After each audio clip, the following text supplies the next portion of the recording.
figure you out. If I can have you now, then easy's what I'm about. Do I want you or do I want the commitment? Do I like that you... Assalamualaikum warahmatullahi wabarakatuh. Perkenalkan, nama saya Nurul Aini dari kelas 2 reguler C dengan NIM P1337420320120131. Pada kesempatan kali ini saya akan menjelaskan penugasan yang telah diberikan oleh mata kuliah Teknologi Informatika. Untuk materinya yaitu mengenai absolute cell dan VLOOKUP. Kemudian di sini saya sudah menyiapkan nota penjualan, di mana di sini sudah ada sheet yang bernama nota, pelanggan, sales, dan barang. Kemudian untuk membuat nota, itu kita dapat menggunakan klik kanan, kemudian rename. Nah, ini bisa dituliskan sesuai dengan yang kita inginkan. Nah, untuk penugasan sendiri, itu ditugaskan ada 4 sheet, yaitu nota, pelanggan, sales, dan barang. Di sini saya akan mencontohkan untuk membuat nota terlebih dahulu.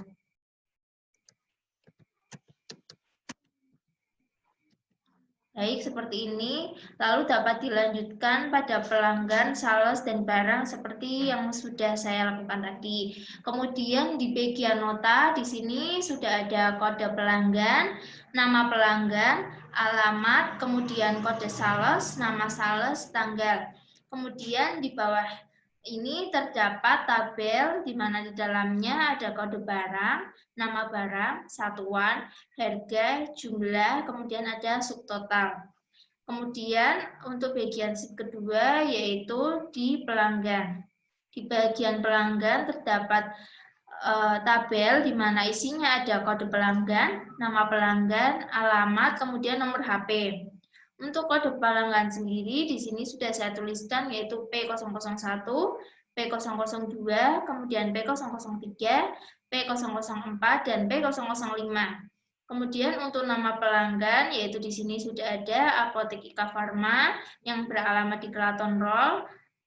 Kemudian di sini ada nomor HP-nya, kemudian ada Apotek 24 alamat yaitu Medono, kemudian ini sudah ada nomor HP-nya, kemudian ada Apotek Mendan berada di Mendan dan ini nomor HP-nya, kemudian ada Apotek Ananda beralamat di Podosuge dan ini nomor HP-nya, kemudian ada Apotek Asli yang beralamat di Sapuro dan ini nomor HP-nya. Kemudian saya akan melanjutkan di bagian sheet sales. Untuk sheet sales, di sini saya juga sudah membuat tabel di mana isinya kode sales, nama sales, alamat, dan nomor HP. Untuk kode sales yaitu ada S001, S002, S003, S004, dan S005, di mana ada nama sales yaitu Sylvia beralamat di Keraton Lor, Bagus di alamat Medono, Zaki di alamat Mendan, Hafiz di alamat Podosuge, Bah di alamat Sapuro, dan di sini juga sudah terdapat nomor HP dari masing-masing sales tersebut. Kemudian untuk barangnya, barang yang akan dibeli berupa kode barang B001, kemudian ada B002, B003, B004, dan yang terakhir ada B005, di mana nama barangnya yaitu amlodipin 10 mg dengan satuan box 300 tablet, harganya 69.000. Kemudian ada Soldextam, itu ada satu box isi 200 tablet dengan harga 80.000.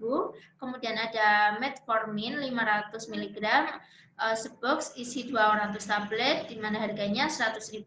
Kemudian ada Caviplex dengan satu box 100 tablet dengan harga 79.000. Kemudian ada Effort 250 30 kapsul dengan harga 54.000. Kemudian selanjutnya saya akan mengisi di bagian nota.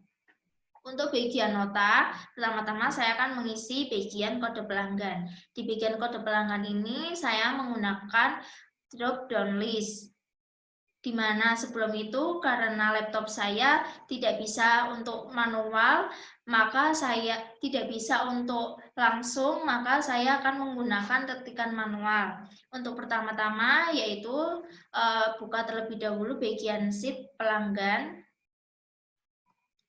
Saya akan melihat untuk bagian kode pelanggan dimulai pada bagian A4 sampai A8. Nah, kemudian bisa dimulai di blok terlebih dahulu bagian kode pelanggan, kemudian diketik bagian data, kemudian pilih data validation, kemudian setelah itu bisa dipilih seperti materi yang lalu yaitu bagian list. Di bagian sort kita dapat mengisi yaitu sama dengan, kemudian nama dari si tersebut yaitu pelanggan,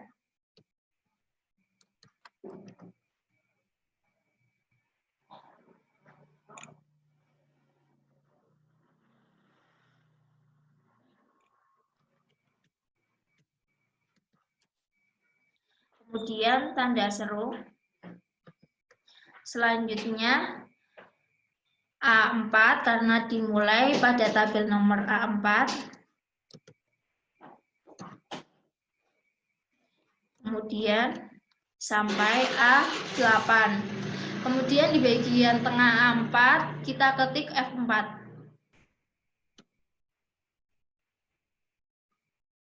Dengan format ini, kemudian diketik OK.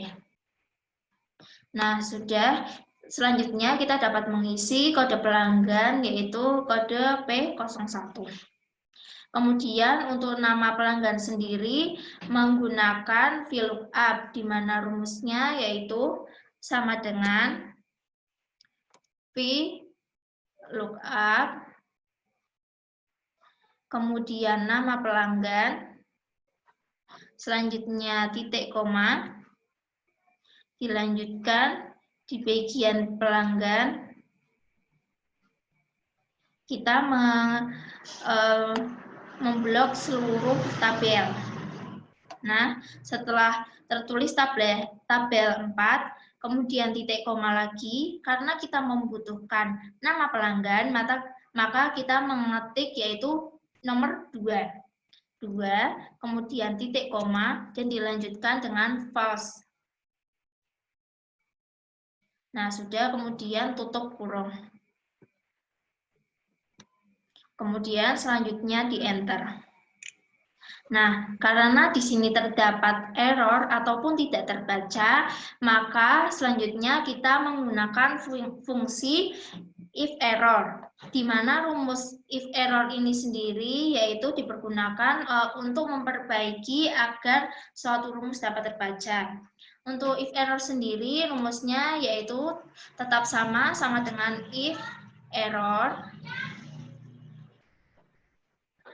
Kemudian kita dapat mengklik bagian yang akan kita masukkan ke dalam nama tersebut, yaitu di mana saya membutuhkan nama pelanggan, kemudian saya akan memencet bagian nama pelanggan, dan saya akan memblok bagian nama pelanggan yang pertama yaitu Apotik Ika Pharma. Nah, sudah. Kemudian selanjutnya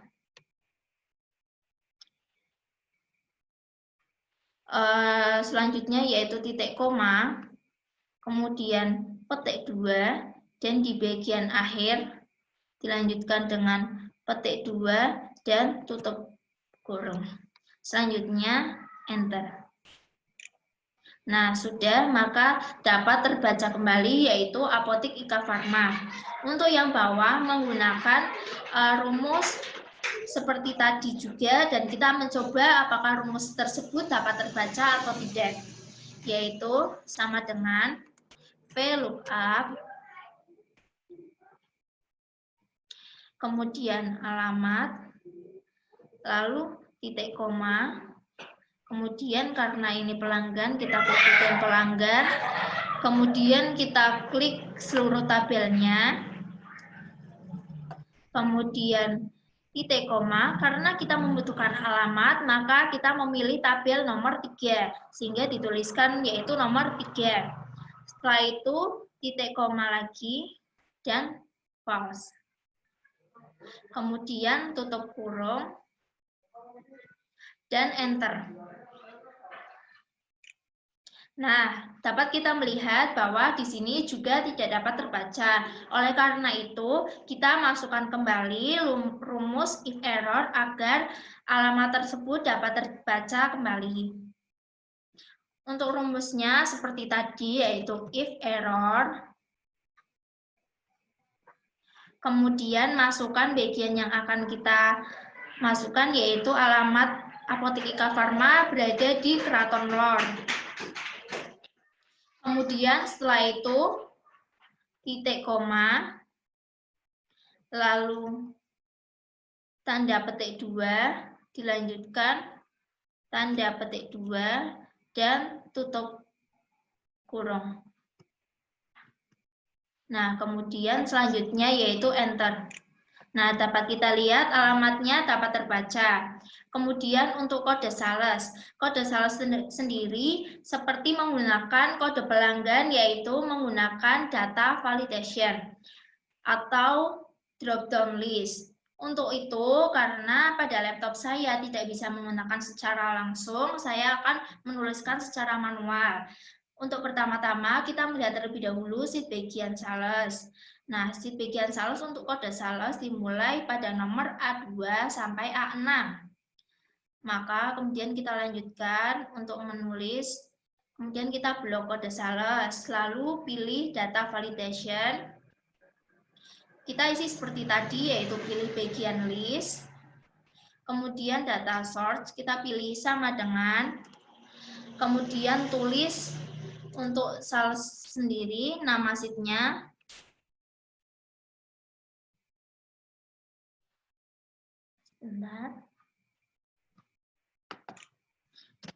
sales, kemudian tanda seru, dilanjutkan dengan, karena tadi dimulai pada A2, maka saya akan menuliskan yaitu A2 sampai A6. Kemudian saya akan memasukkan F4, fungsi F4.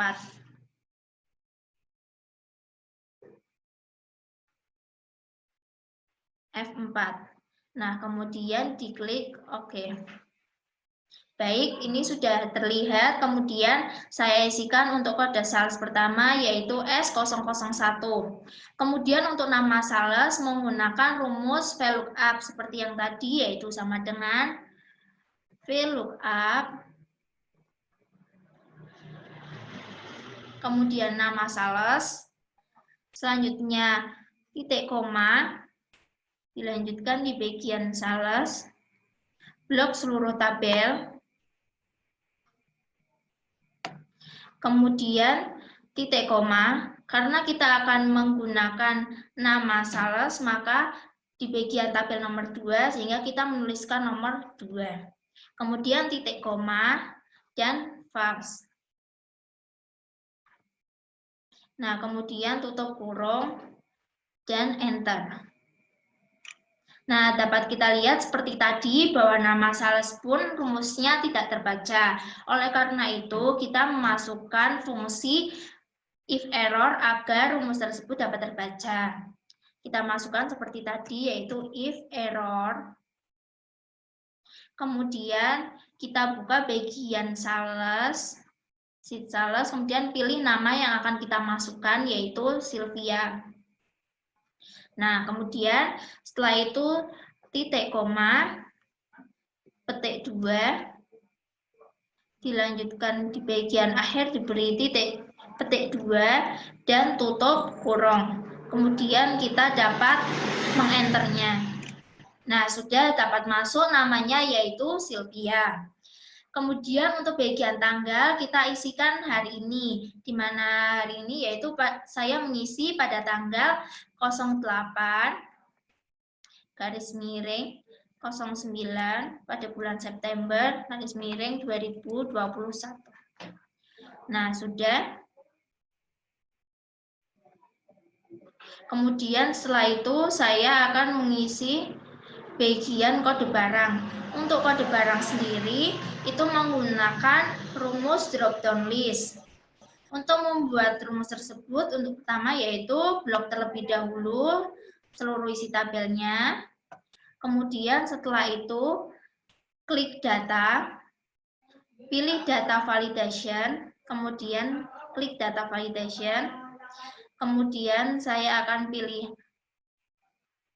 list. Nah, seperti yang tadi, karena laptop saya tidak dapat dimasukkan, maka saya akan menggunakan manual. Di mana untuk data barang itu sama dengan klik barang,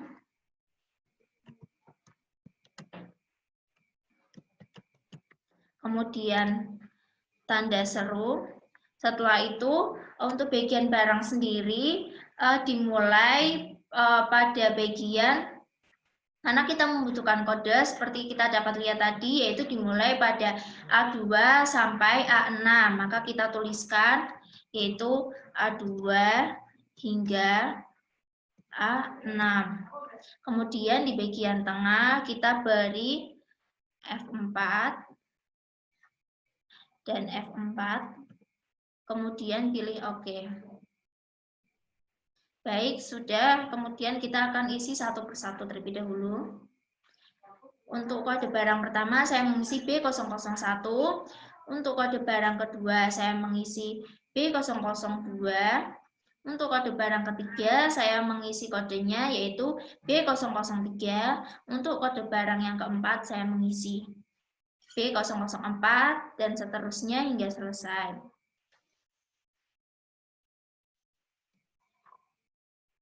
Nah, kemudian untuk bagian barang, satuan, dan harga, saya akan menggunakan rumus VLOOKUP. Pertama-tama, saya akan menggunakan VLOOKUP pada bagian nama barang terlebih dahulu, yaitu sama dengan VLOOKUP. Nah, kemudian klik bagian kode barangnya, kemudian titik koma, dan dilanjutkan bagian sheet barang, kemudian kita blok seluruh tabelnya. Nah, kemudian titik koma kembali, karena kita membutuhkan nama barang, maka ketik tabel nomor 2, yaitu 2. Setelah itu titik koma kembali dan false. Kemudian tutup kurung dan enter. Nah, sudah dapat terlihat untuk B00 kode barang B001 yaitu dengan nama barang amlodipin 10 mg. Kemudian untuk melanjutkan ke bawah, kita hanya perlu menarik kursor ke bawah untuk dapat diblok dan terlihat. Nah, sudah terlihat nama-nama barang sesuai dengan kode barang yang telah dicantumkan. Kemudian untuk satuan menggunakan rumus VLOOKUP seperti tadi, yaitu sama dengan VLOOKUP. Kemudian karena ini satuan, kita tetap menggunakan kode barang agar rumus tersebut dapat terlihat dan karena patokannya terdapat di kode barang. Nah, saya akan mencet kode barang, kemudian titik koma. Selanjutnya, saya akan masukkan bagian satuan. Untuk satuan sendiri, kita masukkan bagian barang. Kemudian blok semuanya. Setelah itu titik koma. Karena kita membutuhkan satuan terdapat di tabel nomor 3, yaitu berarti kita menuliskan nomor 3. Kemudian titik koma kembali dan false. Kemudian tutup kurung. Lalu enter. Nah, sudah terlihat untuk satuan amlodipin 10 mg yaitu box isi 300 tablet. Kemudian untuk menentukan satuan-satuan nama barang yang sudah saya tuliskan, ini hanya perlu seperti tadi, yaitu di mana ditarik kursor hingga ke bawah agar tercopy sampai bawah. Nah, sudah terlihat untuk satuan masing-masing barangnya. Kemudian untuk harga digunakan fungsi seperti tadi, yaitu fungsi VLOOKUP, di mana sama dengan VLOOKUP. Kemudian kita menggunakan patokan seperti tadi, yaitu kode barang. Kemudian titik koma, dilanjutkan bagian barang. kita copy seperti tadi seluruhnya. Kemudian setelah itu titik koma, karena kita membutuhkan tabel bagian harga, maka kita hitung yaitu tabel nomor 4. 1, 2, 3, 4, maka kita tuliskan nomor 4. Kemudian titik koma kembali, pilih false, kemudian tutup kurung. Dilanjutkan dengan enter. Nah, untuk harga sendiri seperti tadi, di mana kita hanya perlu menarik kursor hingga ke bawah agar tercopy sampai barang yang ke terakhir, yaitu kelima. Kemudian untuk jumlahnya sendiri, saya akan mengisinya, yaitu untuk amount di bin, itu ada 10 yang akan dibeli, kemudian sold textam yang akan dibeli yaitu 5, kemudian metformin 500 mg saya akan beli 7, kemudian Caviplex box 100 tablet akan dibeli sebanyak 8, kemudian Ever 250 akan dibeli sebanyak 4. Nah, untuk subtotal sendiri, cara menghitungnya yaitu perkalian antara harga dan jumlah untuk pembelian. Untuk menghitungnya yaitu menggunakan rumus sama dengan, kemudian klik bagian harga, kemudian kita dapat menggunakan icon bintang, satu saja cukup, kemudian dikali dengan jumlah. Kemudian kita hanya perlu mengetik enter. Nah, maka akan keluar subtotal jumlah harga yang dikalikan dengan jumlah yang dibeli. Untuk menentukan subtotal nama barang ini, kita hanya membutuhkan seperti tadi, di mana tarik kursor ke bawah, agar mengcopy subtotal yang lain. Nah, sudah dapat terlihat subtotal yang lain pun akan otomatis masuk ke dalam tabel. Kemudian untuk yang terakhir, di mana saya akan mengisi bagian total. Sebentar, saya akan mengganti tulisannya agar terlihat warna hitam. Nah, sudah. Kemudian untuk bagian subtotal, saya akan menggunakan rumus sum. Mohon maaf, namanya rumus sum. Kemudian sama dengan rumus sum. Kemudian untuk menambahkan, kita hanya perlu menambahkan semua subtotal, yaitu dengan cara memblok dari atas hingga ke barang yang terakhir, kemudian tutup kurung, dan dilanjutkan dengan enter. Maka jumlah harga yang pelanggan butuhkan untuk membayar yaitu Rp2.638.000. Baik, ini hasil dari pekerjaan saya. Terima kasih atas waktunya. Apabila ada kesalahan, saya memohon maaf. Wassalamualaikum warahmatullahi wabarakatuh.